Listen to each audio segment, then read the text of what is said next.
ഈശോയിൽ ഏറെ സ്നേഹമുള്ളവരെ, സ്നേഹിതർക്ക് വേണ്ടി കുറേയൊക്കെ ത്യാഗങ്ങൾ നാം ഏറ്റെടുക്കാറുണ്ട്.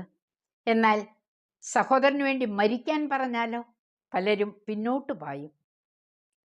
സ്നേഹമുള്ളവരെ, അയർലൻഡിൽ ജോൺ പെയ്റ്റൺ മേരി ദമ്പതികളുടെ മകനായി ജനിച്ച പാട്രിക് 1909 ജനുവരി 9 പാട്രിക് സഹോദരൻ തോമസിനോടൊപ്പം അമേരിക്കയിലെ ഹോളി ക്രോസ് സെമിനാരിയിൽ ചേർന്നു. അധികം വൈകാതെ പാട്രിക് കടുത്ത ക്ഷയരോഗബാധിതനായി അങ്ങനെ വീട്ടിലേക്ക് പറഞ്ഞയക്കപ്പെട്ടു. റെക്ടർ പറഞ്ഞു, കന്യകാമറിയത്തോട് പ്രാർത്ഥിക്കണം. വീട്ടിലെത്തിയപ്പോൾ സഹോദരി നെല്ലി ഇവർക്ക് വേണ്ടി ത്യാഗങ്ങൾ ഏറ്റെടുക്കാൻ തുടങ്ങി. തോമസും പാട്രിക്കും വൈദികരായാൽ തൻ്റെ ജീവൻ തന്നെ ബലിയായി സമർപ്പിക്കാമെന്ന് നെല്ലി പ്രതിജ്ഞയുമെടുത്തു.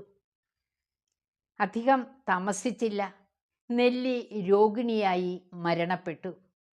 ഒരു പ്രാർത്ഥനാ വേളയിൽ കന്യകാമറിയം പാട്രിക്കിനെ സ്പർശിച്ച് പൂർണ്ണ സൗഖ്യം നൽകി. സെമിനാരിയിൽ തിരിച്ചെത്തി. അങ്ങനെ ഇരുവരും വൈദികരായി. തുടർ ജീവിതം പരിശുദ്ധ അമ്മയോടുള്ള ഭക്തി പ്രചരിപ്പിക്കുവാനും ജപമാല ഭക്തി നാടുനീളെ എത്തിക്കുവാനും പാട്രിക് മാറ്റിവെച്ചു. കുടുംബ പ്രാർത്ഥനയിൽ ജപമാല ഉൾപ്പെടുത്തണമെന്ന് നിർദ്ദേശിച്ചത് പാട്രിക്കാണ്. സ്നേഹിതർക്ക് വേണ്ടി ജീവൻ അർപ്പിക്കുന്നതിനേക്കാൾ വലിയ സ്നേഹമില്ലെന്ന് യേശുവല്ലേ വിശുദ്ധ യോഹന്നാൻ്റെ സുവിശേഷം 15-ാം അധ്യായം 13-ാം തിരുവചനത്തിലൂടെ നമ്മെ പഠിപ്പിച്ചത്.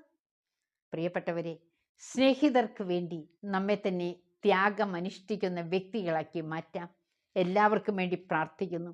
വ്യക്തിബന്ധങ്ങളിൽ സമാധാനം നിറയാൻ, കുടുംബങ്ങളിൽ സ്നേഹം നിറയാൻ, വഴക്കുകൾ അവസാനിക്കാൻ, എല്ലാം ദൈവത്തിൻ്റെ കൃപ കൊണ്ട് എല്ലാവരിലും സമൃദ്ധമായി സമ്പന്നമായി ലഭിക്കട്ടെ എന്ന് പ്രാർത്ഥിക്കുന്നു. എല്ലാവരെയും ദൈവം തൊട്ടനുഗ്രഹിക്കട്ടെ. ആമേൻ.